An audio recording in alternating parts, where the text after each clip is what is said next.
Hi guys, welcome back to channel. இந்த video நம்ம என்ன பார்க்க போறோம் அப்படின்னா, மே 25 லா எக்ஸாம் நீங்கள் எழுத போகிறீங்க. இந்த அட்டெம்ப்ட்ல வந்து நீங்கள் லா எக்ஸாம் எழுத போகிறீங்க. பட் நான் வந்து கான்ட்ராக்ட் ஆக்டும் சரி, வந்து சோகா சேல்ஸ் ஆஃப் குட்ஸ் ஆக்ட் 1932 இது ரெண்டுமே நான் டச்சே பண்ணல. இது எல்லாத்தையுமே கொஞ்சம் கொஞ்சம் படிச்சு வச்சிருக்கேன். பட் இது ரெண்டுத்தையும் வந்து நான் தொட்டு கூட பார்க்கல. இதை நான் வந்து எப்படி சமாளிக்கிறது, இதை படிக்கணுமா வேணாமா, இதில் எது படிக்கலாம் எது விட்டுறலாம், இதெல்லாம் உங்களுக்கு இந்த மாதிரி சந்தேகங்கள்லாம் உங்கள் மனசில் இருந்தால் இந்த வீடியோ பாருங்கள். உங்களுக்கு வந்து ஃபுல் கிளாரிட்டி கிடச்சிரும். அதாவது அதுக்கு முன்னாடி ஒரு குட்டி கதை ஒன்று சொல்லிடுறேன். நான் வந்து என்னோட செப்டம்பர் 24 எக்ஸாம் வந்து நான் எழுத போயிருந்தேன், லா எக்ஸாம். அதில் வந்து நான் எல்லா சப்ஜெக்ட்லையும் ஃபெயிலு. அக்கௌண்ட்ஸு, லா, எக்கானமிக்ஸ், மேக்ஸ் எல்லாத்துலேயும் ஃபெயிலு. 4 பேப்பர்லேயும் ஃபெயிலு.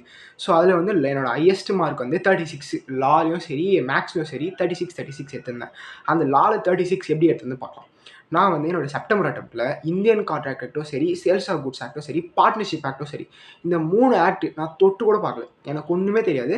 இதை 3 படிச்சிருந்தாலும் அதை பற்றி எனக்கு ஒன்றுமே ஐடியாவோ இல்லை. அதை நான் அட்டெண்டும் பண்ணல. அந்த மாதிரி இந்த கொஸ்டினை நான் அட்டெண்டே பண்ணல.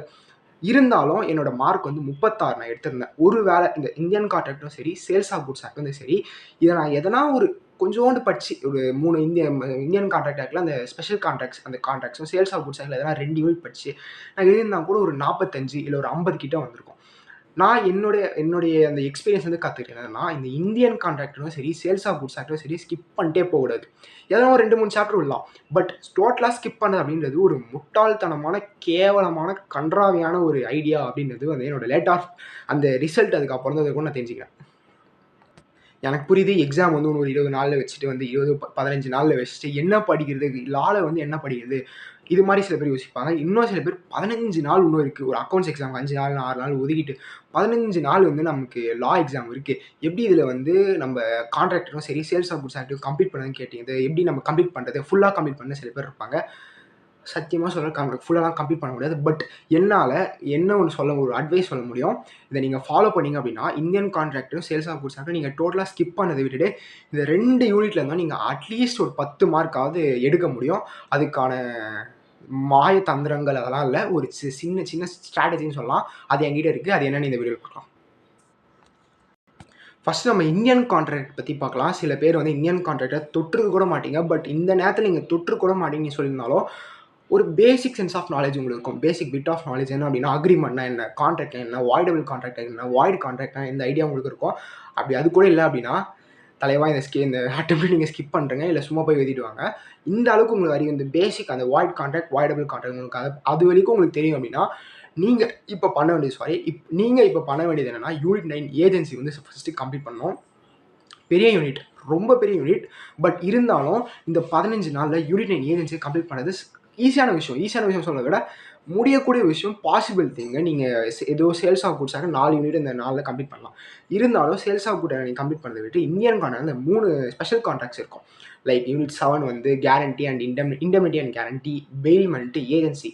இந்த 3 யூனிட்ல எதனா ஒரு யூனிட் வந்து நீங்கள் கம்ப்ளீட் பண்ணுங்க. என்ன கேட்டிங்கன்னா, நான் வந்து சொன்னேன்னா யூனிட் 9 ஏஜென்சி வந்து கம்ப்ளீட் பண்ணுறது வந்து நீங்கள் உங்களால் முடியும் அப்படின்னா யூனிட் 9 ஏஜென்சி கம்ப்ளீட் பண்ணுங்கள். இல்லை வந்து எனக்கு பெருசாக இருக்காது, எனக்கு புரியாது அப்படின்னா பெயில்மெண்ட் அண்ட் பிளெட்ஜ், இந்த 2 யூனிட்டில் எதனா ஒரு யூனிட் நீங்கள் வந்து கண்டிப்பாக படிச்சு வைங்க. நான் படித்த அட்டெம்ப்டில் வந்து நான் எக்கானமி எக்ஸாம் முடிச்சு அடுத்த நாளே நான் என்ன பண்ணேன் அப்படின்னா, என்னோட இந்த யூனிட் 9 ஏஜென்சி தான் கம்ப்ளீட் படித்தேன். ஏன்னா எனக்கு ஒன்றுமே தெரியாது இந்தியன் கான்ட்ராக்ட், எனக்கு நல்லா தெரிஞ்சிச்சு. ஸோ நம்ம இதில் வந்து லேக் ஆகும், கான்ட்ராக்டில் நம்ம படிக்கல அப்படின்னு நான் எடுத்தோடனே வந்து கான்ட்ராக்ட் படிக்க ஆரம்பிச்சிட்டேன். கான்ட்ராக்டில் யூனிட் 9 ஏஜென்சி தான் படித்தேன்.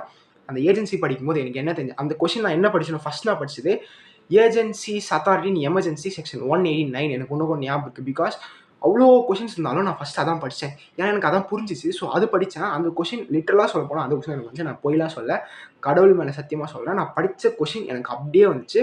ஸோ நீங்கள் என்ன எஃபர்ட் போடுறீங்களோ அதான் வரப்போகுது. நீங்கள் இப்போ உண்மையாக எஃபர்ட் போடுங்க. பெயில்மெண்ட் அண்ட் பிளெட்ஜ் இல்லை ஏஜென்சி, இது ரெண்டுத்தில் எதனா ஒன்று கம்ப்ளீட் பண்ணுங்கள். ஏஜென்சி வர்றது எனக்கு கண்டிப்பாக வரும், ஏன்னா வெயிட்டேஜ் இருக்குது. பட் இல்லை போன அட்டெம்ப்டில் வந்துச்சு, இந்த அட்டெம்ப்டில் வாய்ப்பு இல்லை அப்படின்னு நீங்கள் அந்த வழியில் யோசிச்சிங்கன்னா சூப்பர். நீங்கள் பெயில்மெண்ட் பிளெட்ஜ் படிங்க. இல்லை நான் யூனிட் 9 போகிறேன்னா யூனிட் 9 போங்க. ஸோ யூனிட் 8 அண்ட் யூனிட் 9 இது ரெண்டுத்தையும் எதனா ஒன்று கம்ப்ளீட் பண்ணுங்கள். அதே மாதிரி யூனிட் 2 அண்ட் யூனிட் 5 கண்டிப்பாக நீங்கள் முடிச்சே ஆகணும். பிகாஸ் யூனிட் 2 அப்படின்றது ரொம்ப ரொம்ப சிம்பிளான யூனிட். கன்சிடரேஷன், குவிட் ப்ரோ கியோ, அதை நீங்கள் நல்லா படிச்சு வச்சிங்கன்னா இந்த அட்டெம்ப்ட் என்னை பொறுத்து என்னோட உள் மனசு என்ன சொல்லுதுன்னா 7 மார்க் வரும் அப்படின்னு சொல்லுது. பிகாஸ் யூனிட் 2 வந்து ரொம்ப நாளாக கேட்கல. கடைசியாக கேட்டது வந்து ஜூன் 24 அட்டெம்ப்ட், செப்டம்பர் அட்டெம்ப்ட் கேட்கல, ஜான் 25 அட்டெம்ப்ட் கேட்கல. ஸோ 2 அட்டெம்ப்டாக அந்த கன்சிடரேஷன் வந்து ரொம்ப முக்கியமான சாப்டர். அது வந்து கொஸ்டினே கேட்கல. ஸோ யூனிட் 2 கன்சிடரேஷன் ஃபுல்லாக படிங்க, லைன் பை லைன் ஃபுல்லாக படிச்சுருங்க. இன்னும் சொல்லணும்னா ஃபஸ்ட்டு டெஃபினேஷன் படிச்சு முடிங்க, கேரக்டரிஸ்டிக்ஸ் ஆஃப் அந்த கன்சிடரேஷன் முடிங்க. அதுக்கப்புறம் வந்து லீகல் கேரக்டரிஸ்டிக்ஸ் ஆஃப் கன்சிடரேஷன் ஒன்று இருக்கும், பெருசாக இருக்கும், ஒரு 9 பாயிண்ட் இருக்கும். அது மாதிரி exceptions to consideration, agency, bailment and pledge, இதெல்லாம் வந்து எக்ஸப்ஷன்ஸ் டு கன்சிடரேஷன். இதான் இப்போ நான் சொன்னது இவ்வளோ தான் வந்து கன்சிடரேஷன் சாப்டர். ஸோ இதை நீங்கள் கம்ப்ளீட்டாக கம்ப்ளீட் பண்ணுறங்க. அதே மாதிரி யூனிட் 5 வந்து குவாசி கான்ட்ராக்ட்ஸாக தெரில, மறந்துட்டேன். யூனிட் 5 குவாசி கான்ட்ராக்ட் 6, யூனிட் 6 நினைக்கிறேன். 5ல் வந்து remedy, breach of contracts and its remedies நினைக்கிறேன். அது வந்து அதுவும் சிம்பிளான சாப்டர் தான், அதுவும் நீங்கள் கம்ப்ளீட் பண்ணுங்கள். ஸோ நான் சொன்னதை நீங்கள் கம்ப்ளீட் பண்ணல, இந்தியன் கான்ட்ராக்ட் வந்து அந்த தலைவலி முடிஞ்சிடும். பிகாஸ் நீங்கள் எல்லாமே படிக்கணும்னு முடியாது, இந்த நேரத்தில் முடியாது. நான் சொன்ன வரைக்கும் மட்டும் நீங்கள் முடிச்சேன் அப்படின்னா ஒரு 10 மார்க் வந்து உங்களால் ஃபெயில் ஆகாமல் தடுக்கும். பிகாஸ் நீங்கள் போகிற எஃபர்ட் வந்து வீண் கிடையாது. இந்த நேரத்தில் நீங்கள் ஒரு எஃபர்ட் போட்டிங்க, நான் ஒன்றுமே படிக்காமல் போகிறேன், நம்ம ஏற்கனவே நான் சொல்லிப்பேன் வீடியோவில், எவனோ நம்மளை வந்து சாவடிக்கிறான், சும்மா குத்துப்பட்டு சாவதை விட அட்லீஸ்ட் இன்னும் சாவ போட்டு தெரிஞ்சிச்சு, கொஞ்சம் எழுந்து நின்று சாவலாமே அப்படின்னு வந்து நீங்கள் இந்த நேரத்தில் கொஞ்சோண்டு படிச்சு வைங்க. மோட்டிவேஷனே இல்லைனாலும் பரவாயில்ல, ஒரு 5 மார்க் வரணும் படிச்சு வைங்க, ரொம்ப யூஸ்ஃபுல்லாக இருக்கும். Next sales of goods act. இந்த சேல்ஸ் ஆஃப் குட்ஸ் ஆக்ட்லாம் நிறைய பேர் என்ன சொல்லுவாங்க அப்படின்னா, ஃபுல்லாக கம்ப்ளீட் பண்ணிடணும்னு நினைப்பீங்க. பட் ஃபுல்லாக கம்ப்ளீட் பண்ணது என்ன கேட்டிங்கன்னா, இந்த நேரத்தில் கொஷின் சால்வ் பண்ணுறது எல்லாமே கம்ப்ளீட் பண்ணது முடியாத காரியம், லிட்டரலாக முடியாத காரியம். பிகாஸ் அது பெரிய சாப்டர். என்னை பொறுத்த வரைக்கும் நீங்கள் சேல்ஸ் ஆஃப் குட்ஸ் ஆக்டில் யூனிட் 1 வந்து கம்ப்ளீட்டாக ஸ்கிப் பண்ணுறீங்க. பிகாஸ் முன்னாடி படிக்கிறீங்கன்னா யூனிட் 1 படிக்காமல் மீதி யூனிட் 3 வந்து யூனிட் 2, யூனிட் 3, யூனிட் 4 ஒன்றுமே புரியாது. இருந்தாலும் இந்த நேரத்தில் யூனிட் 1 படிக்கிறது வந்து வேஸ்ட். பிகாஸ் அதில் பேசிக்ஸ் திங்ஸ் தான் இருக்கும், அதுலேருந்து கொஷின் கேட்பாங்க. பட் இந்த நேரத்தில் படித்து டைம் வேஸ்ட் கடைசி நேரத்தில் டைம் வேஸ்ட் பண்ண வேணாம். ஸோ இந்த நேரத்தில் நீங்கள் என்ன பண்ணணும் அப்படின்னு கேட்டிங்கன்னா, யூனிட் 1 வந்து ஸ்கிப் பண்ணிட்டு யூனிட் 2, 3, 4 இதில் வந்து நீங்கள் லைன் பை லைன் படிக்கணும்னு அவசியமே கிடையாது. இந்த நேரத்தில் நீங்கள் பண்ண வேண்டியது ஒரு கொஷின் பேங்க் எடுங்க. அதில் யூனிட் 2, யூனிட் 3 அண்ட் யூனிட் 4 இருக்க எல்லா கொஷின்ஸும், ப்ரீவியஸ் இயர் கொஷின்ஸ் எல்லாம் கேட்டிருக்காங்களோ அதெல்லாம் சால்வ் பண்ணுங்கள். பிகாஸ் சேல்ஸ் ஆஃப் குட்ஸ் ஆக்ட்லேருந்து ப்ரீவியஸ் கொஷினில் என்ன மாதிரி கேட்டிருக்காங்களோ அதெல்லாம் திரும்பி ரெப்ளிகேட் பண்ணுவாங்க, அதே மாதிரி கொஷின் தான் திரும்பி கேட்பாங்க. ஸோ வந்து பெரிய விஷயம் கிடையாது இது. ஸோ நீங்கள் டெய்லியும் ஒரு 20 கொஷின் சால்வ் பண்ணுங்கள். நான் சொல்கிறது வந்து மேக்ஸில் இல்லை, சேல்ஸ் ஆஃப் குட்ஸ் ஆக்டில் டெய்லியும் ஒரு கேஸ் ஸ்டடி கொஷின் எடுத்து சால்வ் பண்ணுங்கள். எழுதிலாம் பார்க்கணுன்னு அவசியம் இல்லை, ப்ரொவிஷன் மட்டும் எழுதி பாருங்கள். செக்ஷன் 20 இப்போ நிறைய செக்ஷன்ஸ் இருக்கும்ல, செக்ஷன் மனப்பாடம் பண்ணுங்கள். ஸோ நீங்கள் எதுவுமே அந்த ஒரு கொஷின் பேங்க் இருக்குது, நீங்கள் கொஷின் பேங்க் எதுனா டிஸ்கிரிப்ஷனில் ஒரு கொஷின் பேங்க் தரேன், அந்த கொஷின் பேங்கில் இருக்க sales of goods act questions மட்டும் படித்தாலே போதும். வேறு பெருசாக நீங்கள் எதுவும் படிக்கணும்னா யூனிட் 1 மட்டும் ஸ்கிப் பண்ணுங்கள். யூனிட் 2, 3, 4 இருக்க எல்லா கொஷின்ஸும் சால்வ் பண்ணுங்கள். அண்ட் ப்ரொவிஷன்ஸை மறக்காமல் எழுதியோ படிக்கிறதோ அது உங்கள் இஷ்டம். எழுதி பார்த்தா தான் உங்களுக்கு நல்ல ஞாபகம் இருக்குன்னு எழுதி பாருங்கள்.